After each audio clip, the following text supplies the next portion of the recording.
All right, we're going to go ahead and get started. Thank you for joining us this afternoon, this morning, wherever you're located. This is Get Ahead of the Game, preparing for a successful job search. Before I pass it off to our presenters today, I want to go over a few housekeeping items. This webinar is being recorded and it will be sent to all registrants. So if you have to leave early, we will send it to you in the next 48 hours. Please use the Q&A box in your Zoom panel to send questions to the presenters during the session, and we also will have a time for Q&A after the session. If we're unable to address your question live, we'll be sure to follow up with you via email after the webinar. And just a shout out to follow Carney Sandoe on social media. Now I want to kick it off to our presenters who will introduce themselves and go over today's topics. Excellent. Julie, thank you for the introduction. Everybody, welcome. Just a quick introduction. My name is Todd Gotchman. Work closely with Stuart LeMay on many K through 12 science opportunities covering biology, chemistry, science chair, and similar opportunities. Been at Carney Sandoe for a number of years and have visited a number of schools around the country and even overseas, so can offer some good perspective on hiring practices that are out there. Stuart? Going off that, I assist Todd on all things that he does. And then I also lead our physics, engineering, makerspace, STEM director, astronomy, robotics, I think. So always here to answer questions about those and a little bit of everything. Yeah. And I'm Beth McArdle. I'm the math associate and managing associate at Carney Sandoe. So that would be all pre-K through 12 mathematics positions, including math leadership and math chair. And my colleague Cassie is also on the Zoom as well.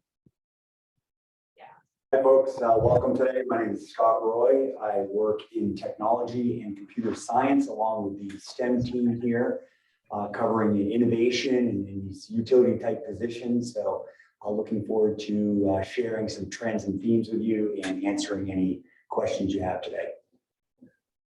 Hey everyone, my name's Rachel. I work in operations and technology, so I assist Scott with computer science and technology positions. Hi everyone, I'm Cassie. I work in operations along with Rachel, and I assist Beth with math positions. It's a solid team. We work very closely on a lot of opportunities out there. We see a lot of interdisciplinary positions, both on the teaching side and the leadership side. So we got a good team to work together and collaborate and find some exciting opportunities out there and assist you all with your search and landing a great opportunity. All right, so we wanted to dive in a little bit today and just kind of share some tips and tricks and best practices on how to land a great opportunity, what documents are going to be needed, how the referral process works, what the conferences are like that are coming up over the next few weeks, and make sure that you have the right tools in place to land a successful, to have a successful search and land a great opportunity. I think a good place to start might be on the document side. Is that sound good? Or we can talk about communication and just kind of starting the process. I know that Stuart and I love to have initial conversations, and whether that be Zoom or over the phone, to talk a little bit more in detail regarding your search. What's important to you, not just on the teaching side, but also what's important to you as you look for the right school community, because you want a place that's going to be a good fit. And what does that look like? You know, what are the pieces to the school environment, the teaching environment, that are a high priority for you as you look for the next chapter? So that's an important conversation that we love to dive in. I know that Beth and Scott feel similarly. I'll have them add a few ideas as well. Yeah, and I wanted to follow up on that, just about communication, which maybe from, at the start of the season, or maybe you've already spoken with your team, and then as the hiring season moves forward, your goals and your preferences change. And this would just be a plea to keep us apprised, kind of, because, a conversation that you had in November may be very different in terms of what you're looking for now, or maybe, the scope of your search has changed. And so so keeping us apprised of kind of as you're kind of rethinking what your priorities are and what types of positions or places you'd consider, that may shift from the first time that you talk with us. And it's kind of our partnership that we will continue those conversations throughout the hiring season. So keep us apprised. And it could just even be a quick email, right? Like, oh gosh, I know when we talked a month or two ago, I mentioned this and now my circumstances have changed. And then if you need to set up another time to talk, we can do that as well.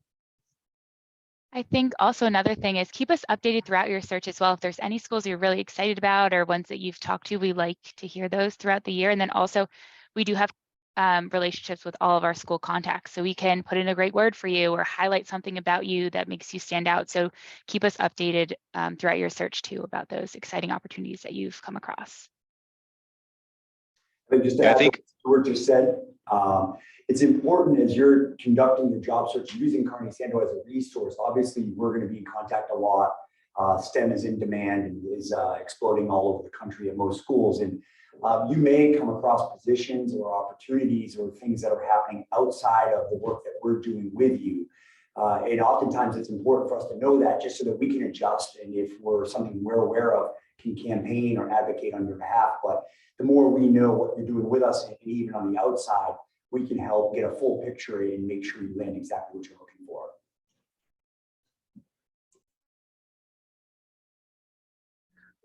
One piece that's on here is on this slide, Canada Connect. Canada Connect is the hub of your search and where you can add documents, edit documents that you provide us, and also make sure your profile is current.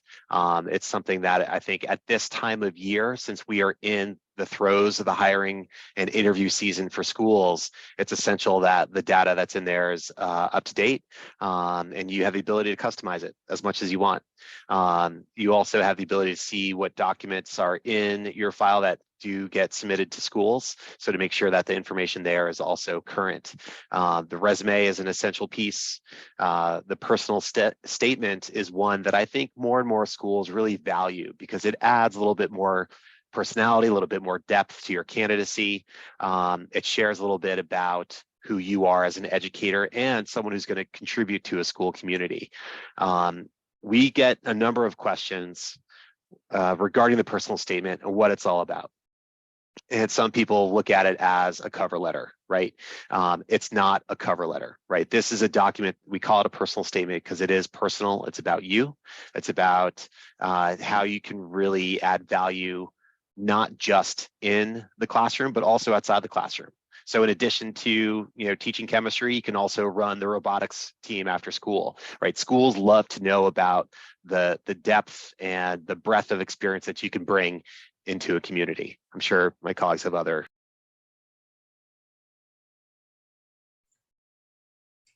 But one question I get a lot is around documents, at least, is having a personal statement that's tailored to a specific position. In other types of job searches, you might craft one for each role. And our system is set up to allow you to have one that's more general, that covers an overarching philosophy or statement. And then I think I try to instruct folks to use the school follow-up preference, maybe the introduction via email or whatever it might be. If they have an ATS and it's a portal that you also have to submit something to show interest, use that to craft a custom personal statement that's similar to the one that's on Canada Connect. So the Canada Connect one can be covering in STEM and more generic. And then if you want to speak to things at the school, maybe in a cultural sense or the position type, you can do that in the email introduction. And that can also serve a nice introduction as well as a segue into your dossier. One thing about the cover letter, and I know Todd suggests this to his candidates as well, having like a templated cover letter, because you might be reaching out and applying to a bunch of schools. So it can get a little bit overwhelming if you craft, one for each. So just having a templated one and then doing some research on that specific school and position, and then tailoring the template you have to that position, as Scott mentioned. but make sure you read it over because templates can be a little bit dangerous, and schools, it can be off-putting if you have dear school name and it's the school that's 20 miles from their school. So make Yes, sure if good you're point. using a template that you're tailoring it and you double check it for any identifiers of schools. But you know, oftentimes, you know, there is going to be content that you would seemingly be both in a personal statement, and you say, this is kind of like cover letter language that I would have included in a cover letter. And I think we mentioned this, but just to reiterate, you can reference your Carney Sandoe dossier. And that way you can say, I spoke further on this topic in my personal statement, which is available on my Carney Sandoe dossier, but here's the case for why I think this particular position matches my skills and what I can bring to your particular community. And the best cover letters are going to show, and I think this is what we've been saying, show that you've done your research on the school, on the STEM department, on new initiatives that they're doing, and that it isn't just, dear Kent, dear Kent's Hill, right? Like, you really need to distinguish between similarly situated schools or schools that are of top interest of yours. So that's great. And I guess the next topic that we have included is about letters of recommendation. And letters of recommendation are an important part of your file. And sometimes we get a lot of questions like, do you need to have 5? Can I have 2? And what I often say is that the quality of the letter is probably going to be more important than the quantity of the number of letters. So as long as your letters are from people who have either work in a supervisory capacity, right? Because sometimes you say, well, I'm the math teacher and I work every day with the science teacher. Yeah, the science teacher does see your daily work, but the best, the letters that are going to hold the most weight are from people who are working in a supervisory capacity. And if you're a newer educator, professors or people who can speak to your subject matter expertise are also going to hold a lot of weight. And maybe you worked at a summer camp or you worked at a nonprofit or those types of things, and people who could speak to your work with children and your work teaching, maybe it's a tutoring agency, executive director, or that type of thing. Those are going to be the people that you should ask to support your candidacy, including people at your current employment. There's also a place to add endorsements on your file. So that's where you could have maybe that science teacher you work with write an endorsement for you. So it's not an actual like letter of recommendation, but there is a place for them to talk a bit about you as a teacher.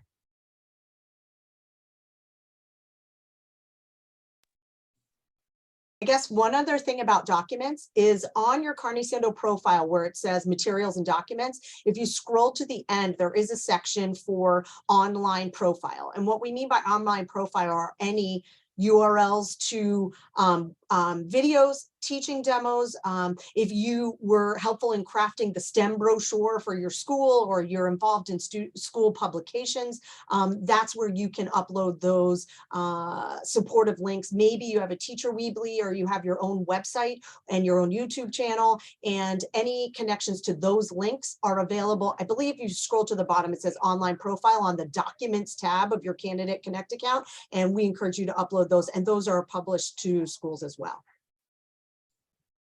Thanks, Beth. One final thought I have on documents is oftentimes with the questions I get, I will refer folks to our website. At the top right, we have a blog called The Puzzle, and you could search there for a cover letter, for instance. And Julie Landis, who kicked off this webinar, does a great job of compiling and suggesting education-related articles and tips. So that is a comprehensive resource that covers a lot of things that we just talked about and then some.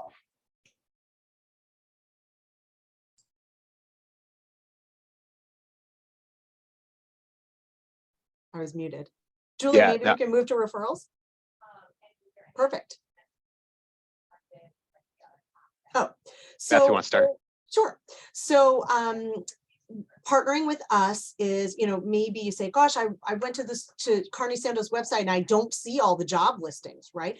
And so our job listings are not posted on a general website like you might find on some other websites. And so it really is targeted referrals based on hopefully the discussions that we've had about the scope of your search. And so, as associates, we will present opportunities to you and present your candidate materials to the schools that we think are on the mark. And sometimes we, because the school has asked asked for it, we might want to confirm that you're interested in a particular opening before you submit your materials.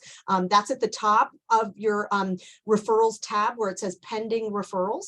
And so, you know, this is going to be kind of how you navigate what are the job opportunities that either are presented to the school, or we're vetting your vetting in advance your level of interest in a particular school or a particular position. And we encourage you to make those decisions on those pending referrals.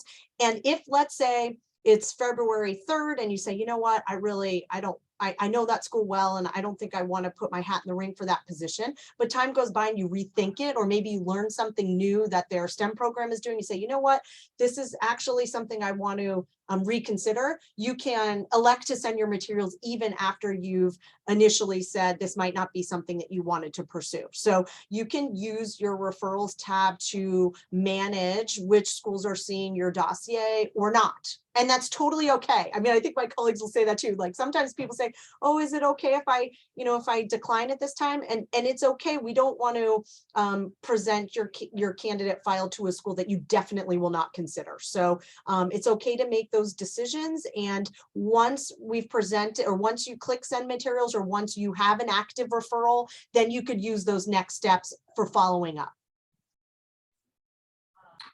One thing to note about decline referrals, which is interesting, I think most people do not know this, is that you can reverse the decision on that. So if something changes in your search, let's say location or school type, or for whatever reason you reconsider, you learn something about the school and you want to go into Candidate Connect, you can very easily go to the section under referrals that has declines and immediately send your materials as if the school doesn't know that you declined it. So we see that when we're informed of what that decision was. But then we get alerted that you're interested, and then we can campaign for you, and the school will then receive your dossier. Be sure to check the position descriptions for follow-up instructions. I think we've mentioned this, but different schools have different follow-up procedures. Sometimes you'll have to apply through their websites for HR reasons. So you'll have to fill out their application. Sometimes it's just sending a cover letter to a specific school contact. Some schools don't want you to follow up at all, and they will then reach out to candidates they're interested in. So just be sure to check that. And then if you do follow up with a school, just make sure in your cover letter and your application to mention you're working with Carney Sandoe, so then they can refer back to the documents and the file that we've shared with them. That's just an important part of the referral process. Yeah, it's a good point, Stuart. And then keep us posted too. You know, if there are some opportunities that really stand out that you're excited about, let us know. It's helpful for us. We're in touch with schools on a daily basis. So if there are a few schools that really stand out that you want us to make sure that we share that with the school, we can. And if there are some opportunities that you're not that enthusiastic about, let us know as well, right? You know, we want to fine tune and make sure that this process aligns with what it is you're looking for, what you're excited about. So as long as the communication is ongoing, that's really helpful. And then it makes the process pretty smooth on your end. So feedback is definitely welcomed.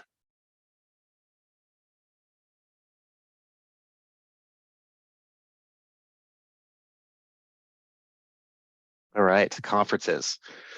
Well, we are in it right now. We just had our first event in Philadelphia, our Forum DEIB for 2 days, and it went really well. It was good to finally be back in person after a few years, well, for that particular event anyway, after a few years. Conferences are an excellent opportunity to be able to have face-to-face conversations with schools. These are in-person events. We're hosting 6 events this year. First one was in Philadelphia. Our next one's in LA in 2 days. And then next week, we're in Boston for 2 days. These events are only for Carney Sandoe candidates and only for schools that work with Carney Sandoe. So it's a really wonderful opportunity to connect with schools, have initial conversations face-to-face, and it's not a requirement at all to attend, but it's just another opportunity only for Carney Sandoe candidates. Great, thank you. And I think one thing to reiterate here is that when you hear forum or you hear conference, you're not really sure what it could look like on the day, but they do entail pre-scheduled interviews in advance. So these schools are not necessarily just sitting at a table and you would walk around and pass out your resume like you would at a college job fair or those types of things. We launch a system where interviews with you all are booked about 2 weeks in advance of the event so that you can do your research and be prepared. And it's a great way to meet a lot of schools all at once. So if you, let's say you're in one place and you know that you're going to be moving to the Bay Area, it's an opportunity in one day to maybe meet with a slate of Bay Area schools without having to make that trip back and forth just for the interviewing process.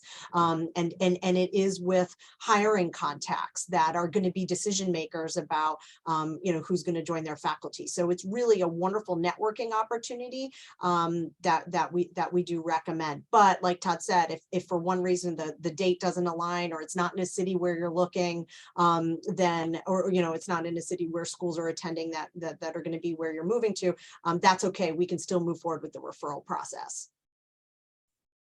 I like to remind people that conferences don't replace the hiring process, they augment it, but they greatly increase your chances of having a better selection of schools to compare. And so it really opens your options, I believe. And they're everybody's favorite F word, free.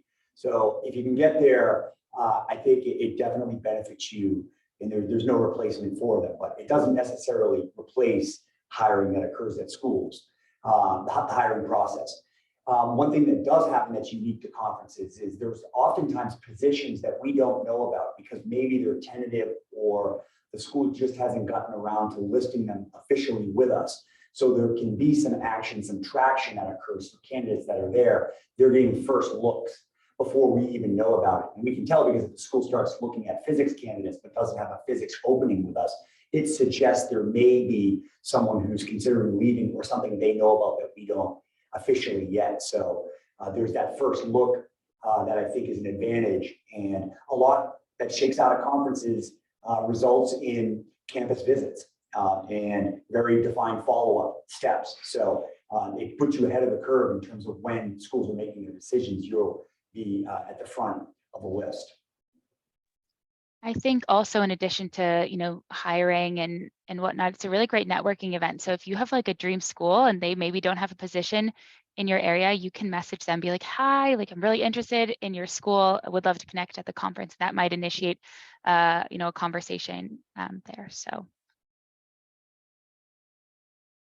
Yeah, I think schools value these opportunities to take a day or two and really focus on interviewing. So they, a lot of school administrators, in addition to the hiring, are also running the day-to-day operations at school. They're maybe also teaching, they're on committees.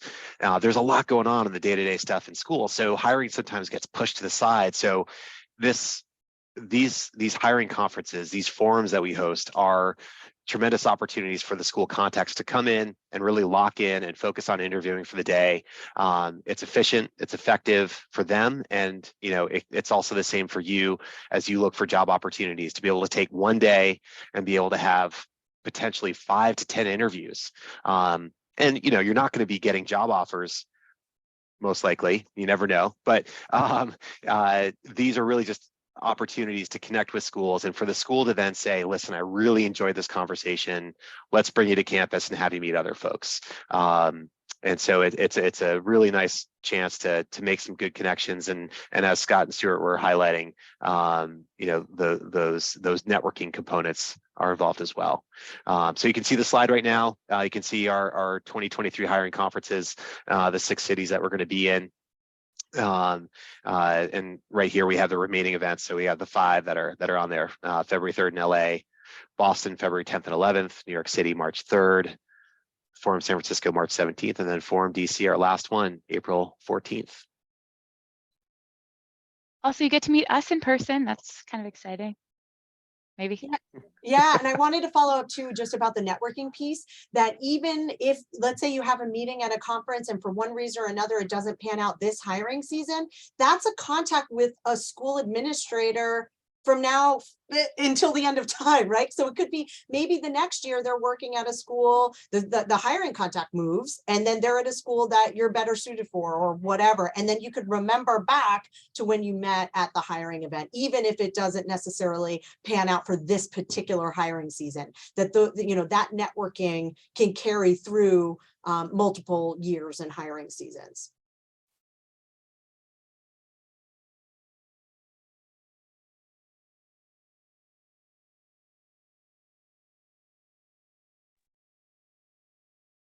All right, so hiring in 2023. What are schools looking for? What's the timeline looking like? What are we seeing out there?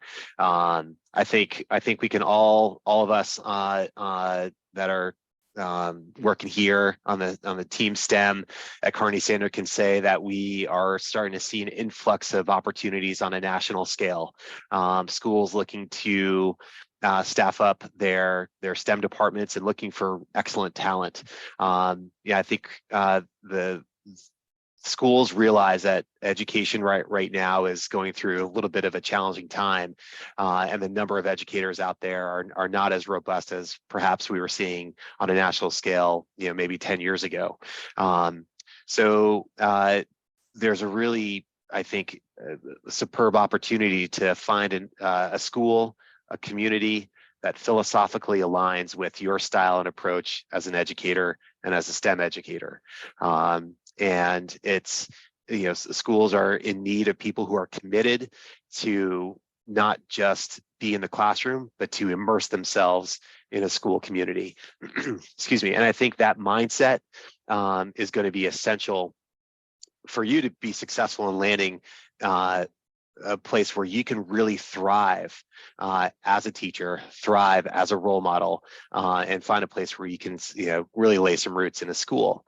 I think schools are very eager to engage in these conversations and find folks that are looking forward to engaging in that capacity, not just in the classroom, but also within the community and serving as a dedicated member to a school. I think a lot of times I hear from schools that they're looking for a unicorn, and they know, this is the interesting thing, they know how rare that is. Schools will always need subject area experts in math, science, computer science, in physics. Those positions aren't going away. But the STEM area we're seeing a growth in a utility type player, right? A utility type teacher who has understanding of all the roots that are a common thread in all of those areas. And someone who's flexible. So they want someone who can grow and innovate and adapt to the curriculum as it's changing, because they don't really know what it's going to look like in 2 or 3 years. As they try things out, it's more experimental, and that's, I think, why it's getting so much buzz and it's exciting and it's really student centric. So the buy-in is from parents down to students and everybody in between. And I think if you're flexible in that and you play to your strengths, what are your interests, what are you good at, and what can you bring in terms of utility fashion that crosses multiple disciplinary areas, you're going to do really well, because these positions are growing as rapidly as any others we have in our firm, I believe. Yeah, Scott, that's a really good point. It reminded me that schools love to see versatility in one's background. I think the interdisciplinary concept within STEM is taking off, and it has been for a number of years. And I think gone are the days of schools hiring the biologist, the chemist, the physicist, for example, right? And really looking for those educators who can really intertwine the science disciplines, share how they all connect, because they do, and that's so essential. And so that level of versatility, and also just on a logistics side, a science department chair or a STEM director looking to build out a team wants a team that can fill a number of different holes within the department, should there be vacancies. So having somebody who can offer some versatility is incredibly positive, whether that's on the academic end, or also on the co-curricular side, right? Building out someone helping out in an innovation lab, maker lab, a robotics team, et cetera. These are all pieces that schools are thinking about as they look to build out their STEM departments. And what's interesting there, Todd, is we see schools start with one type of profile or certain parameters listed on a job and then shift as their hiring picture changes. And so someone who's flexible should understand, you should understand that the school may change their needs. And so don't get caught up if a job description leans heavily in an area that isn't your core strength. A lot of times we'll see the school, if they interview somebody and there's a real connection there, they'll amend the description to fit the background of the candidate if it seems like it's a good match. So don't get hung up there, be flexible even in reviewing the job descriptions. I think that's a good tip. One thing that I wanted to mention, because and just shifting gears a little bit to the timelines for hiring, once you begin to identify schools that might be a good cultural fit for you or that might be of interest to you, one of the things that I think we've seen change is that the hiring timeline has been a little bit further extended. Independent schools kind of work on an annual contract, and those contracts are typically issued around spring break. So schools may know of a vacancy before that time, right? Like ideally around this time of year. But one of the things that we've seen since the pandemic is that the hiring season has been extended a lot later through the spring and summer. So, if you're saying, gosh, there doesn't seem to, there may or may not be a lot of activity now, but the openings really kind of carry through the late spring. And so it's a long hiring, it can be a long hiring season, but you want it to be the right fit and the right match, and really turn to your associates to help you navigate your decision making as the months press forward. I think going off of that, what Carney Sandoe, what support can we provide, and the institutional knowledge that we have of schools. This morning I was just asking Todd about a particular school, and he gave me all of this information about it that like he just had in his brain. So I think the institutional knowledge about the schools, if you have questions about what the culture is like, things like that, we have that. Some of us are still growing it, but our colleagues definitely still really have that. So definitely ask us any questions you have about schools, positions, locations, things like that. And I think in addition to that, Stuart, the piece of this job search for anyone is also navigating the interviews and the travel and the conversations and the timing of how things are going to play out. And it could get a bit overwhelming at times, and we realize that. But we have all seen a number of different scenarios take form in how best to navigate kind of a campus visit and a first round interview and the timing of a potential offer and all of those pieces. And we can kind of talk through that and be a sounding board for you as you get to that stage in the job search. And so please, as you are kind of getting into the weeds with that search, know that we are here and happy to be a sounding board and a resource as you start to sort things out.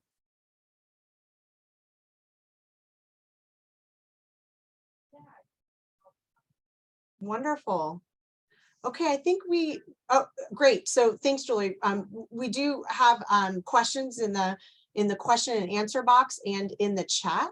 And so one of the questions is being able to identify which schools have project-based learning or focus on STEM in their school community. And I guess the answer would be, you can ask us, right? Like, well, I guess first off, it might be in the job description, and job descriptions can be very telling. Some of them are really extensive about what's happening in their STEM department or their science and math and technology departments, separately. And so, look to see what is in the job description on the school's website, some of the activities that they'd be doing, what are the extracurricular programs that they're doing. Maybe there's a math counts team, maybe there's a robotics club, maybe there's really extensive engineering programs, or those type, or maybe the Makers Lab has a whole section of its website. So really do your research on the school. And in terms of child-centered philosophy of STEM, that's something where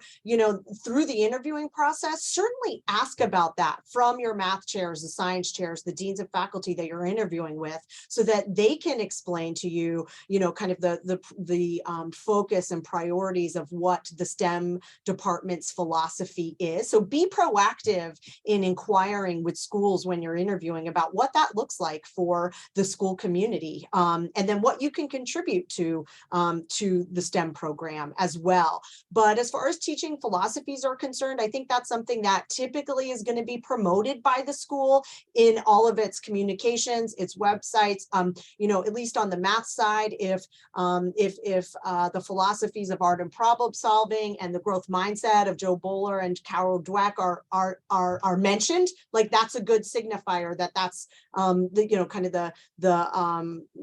project-based and growth mindset learning and philosophy that the school's adhering to. But I'm sure my colleagues have follow-ups to that.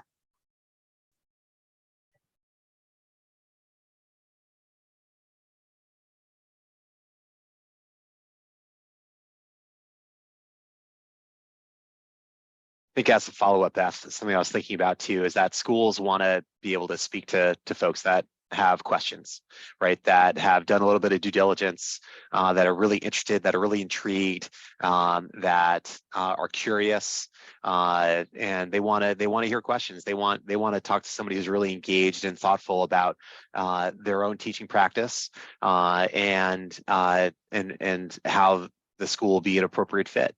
And not every school is gonna be the perfect fit, but it's important to ask the questions and be discerning and make sure that you're doing the right due diligence and research going into any sort of conversation, so you can feel incredibly comfortable. So I think that's that's a key piece. Absolutely.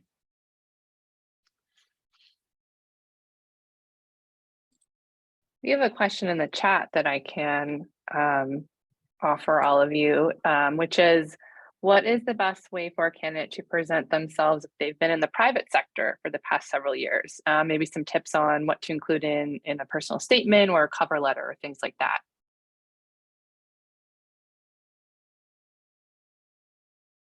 Yeah, I think as you look to transition into teaching, schools are going to want to know why. So what sort of engagement have you had working with kids, working with students? Were you a TA in college? Were you a TA in grad school? What sort of volunteer work have you done? The summer camp experience, right? Those experiences actually mean something to schools because it shows a commitment and eagerness to work with kids. Schools have to see that, right, when they're talking to somebody, because every day you have to show up and smile and be ready to work with students, and that has to be kind of at the end of the day, kind of your passion, and something that you get enthusiastic about. So that's really important. A personal statement, that document is also going to be an essential piece, because it allows you to share why you want to make this transition into a school and how you see yourself adding value to a school community and being a positive role model and mentor for students. And I think that mindset, covering those pieces, are going to be really important, for someone who's looking to transition into schools and show an enthusiasm for not just being in the classroom, but being involved in a school community. And I realize I'm repetitive in saying this, but I can't emphasize that enough, because when a school hires somebody, they're hiring you to be engaged and working with students and making those connections with the students in a number of different capacities within the school.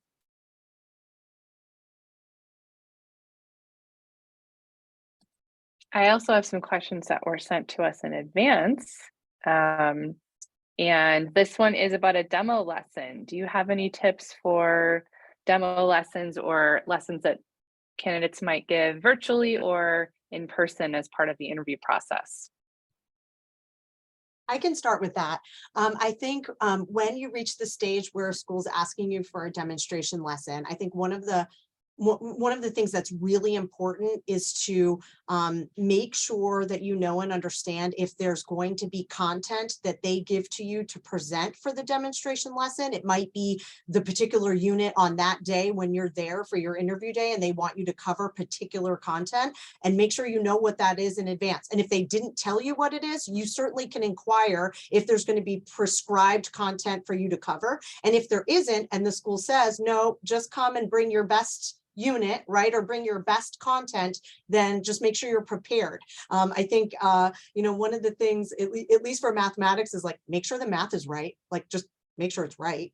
But the most important thing is going to be your connectivity with the kids, right? So it's not, doesn't have to be a perfect lesson, but your engagement, your enthusiasm, your connectivity with the kids, which the schools know and understand. This isn't your class. These aren't your students that you know and see every day, but really trying to ensure that you're showing your enthusiasm, connectivity with the students is almost as equally as important as the content. But make sure you know in advance if they have prescribed content for you or if they expect you to bring your own.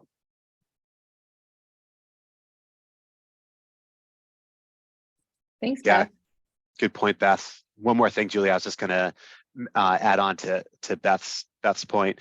There was a story a school shared with us, I think a couple of years ago, where they were really excited about a candidate who came onto campus, and the interview process was a little bit underwhelming. But when they saw this candidate in the classroom conduct the demo lesson, it was one of the best demo lessons they've ever seen. The way that this person engaged the students, asked the questions, walked around the room, and really made it kind of, even for the first time connecting with these students, it was like just a real joy to watch this person be passionate about teaching their subject area. And that, all of a sudden it kind of really opened the eyes up of the administrators who were reviewing the demo lesson. So something to really keep in mind, that the schools really do emphasize that, as Beth was highlighting, the energy and enthusiasm and engagement in the classroom. Thanks, Todd. I also have a question about letters of recommendation and if schools prefer those to be kept confidential from candidates, or how does that whole confidentiality process work?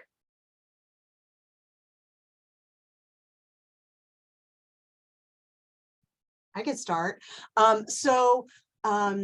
The confidentiality of your letters, that's something, at least on the Carney Sandoe profile, isn't necessarily distinguished. So schools are going to see what letters are posted to your file, but they're not going to know which ones were essentially marked as confidential. But on your side, it really depends on the referee. If the referee would like their letter to be confidential to you, then they can either submit it themselves, or you can give them any of our associates' email addresses for them to submit to us, and we'll make sure that it's uploaded to your file. You'll be able to see the date that it was posted. So let's say it's February 17th, Professor so-and-so's letter is posted. You'll see Professor so-and-so on February 17th, but you won't be able to read the content. But if the professor or the supervisor is okay with you having access to the letters, they can give it to you and you can upload it yourself. So I guess the issue of confidentiality really lends itself to the decision of the referee. Does the referee want to have the content remain confidential? And if so, they can submit it to Carney Sandoe directly and you won't be able to see the content. But if they are okay with you seeing it, they can pass along the letter and you can just upload it yourself or pass it along to us and we can make sure that it gets into your file. But in terms of what the schools see, the school just sees all of the documents that are posted, and it's not necessarily indicated which ones were confidential or public. Thanks, Beth. All right, I have one more question, and this is more specific for the science team. And this question is, if you're noticing whether or not schools are adopting the next generation science standards. Thanks, Julie. Yes, to answer that question, yes, schools are embracing NGSS. Absolutely.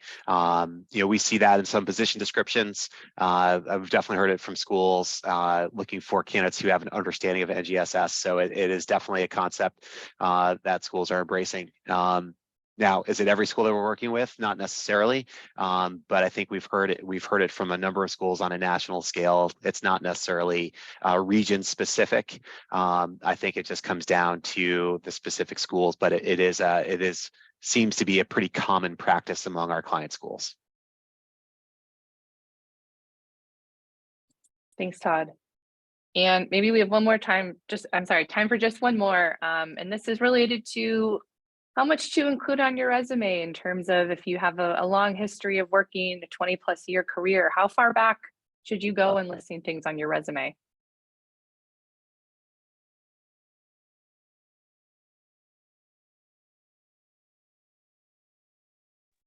Someone want to tackle that, Scott?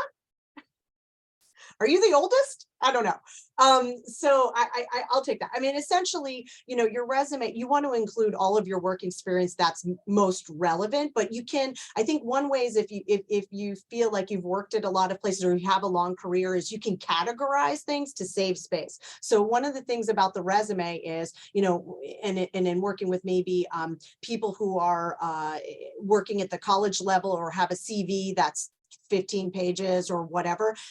For the secondary schools that we partner with, the resume should be 1 to 2 pages. And if you say, gosh, I have a 20-year career, how am I going to fit that into 1 or 2 pages? I think one of the recommendations that I have is that, you know, you can categorize things and, you know, essentially list different types of organizations that you work with, and maybe remove all of those bullets, because one of the things that you know, at least if it's a teaching position, the people looking at your resume and us actually, we know what a teacher is just generally. So you want to highlight something that's really interesting or specific, or the coursework, but you don't have to use 4 bullets to say, I lesson plan, I teach classes, like those types of things. So, you know, the roles themselves, unless they need further explanation, I think you could save space. But in terms of how far back, I mean, my recommendation would be like, what's most relevant? Because sometimes if you're a career changer, maybe your teaching was 20 years ago, then you went to industry and now you're coming back. That teaching experience, even though it was a long time ago, is the most relevant. So you should include that. So I guess it's going to be really personal to each, you know, to each particular resume. But I think that would be a case where you could ask your associate, you know, with the specifics of your candidacy. But if that helps in terms of length, then I think should be 1 to 2 pages, and you can kind of truncate down some of the experience that you had in industry and focus more on your experience working with kids and working in school settings. I think one thing to add there is it's okay after a certain time to not, if let's say you had a number of positions over multiple decades, if you wanted to group them together in themes or whatnot, unless you're trying to call attention to it. So for instance, if you've had, if 15 years ago you had a few different positions, 1 or 2 years each, it's okay if those were teaching positions to highlight various positions at, you name the schools. But if you want to break out the fact that you were a coach at one of those schools, so that can be focused, that's a strategy to play. And we do have excellent resources and recommendations about this on our blog. So the puzzle, again, is a good resource, as well as your PA, the associate that you're working with at Carney. We can take a look and let you know if you're hitting the mark. And by the way, a resume doesn't have to be pressed and done. It's something that you can upload, and every time you make a change to it, it will be shared with the schools in real time that you've been referred to. And we're glad to walk you through that and take a look at very specifically what your unique background might have. There was a follow-up to that question about, you know, what if your work with secondary school students or with children is limited? You know, I guess I would say, you know, think about ways in which you maybe work with kids that might not have been in an employer-employee relationship. Anything that you've done with volunteering or nonprofits or things where you weren't necessarily employed, but you have connections in working with kids. Maybe it was private tutoring, maybe it was camp counselor, maybe it was those types of things. But, you know, even if it's limited, I think any work with kids is something that you should highlight, but, you know, in conjunction with probably, you know, subject matter expertise, whether it's in industry or it's at the collegiate level, or if it's with your own academic background. So, I hope that answers that. Thanks, Beth. That is all the questions we have.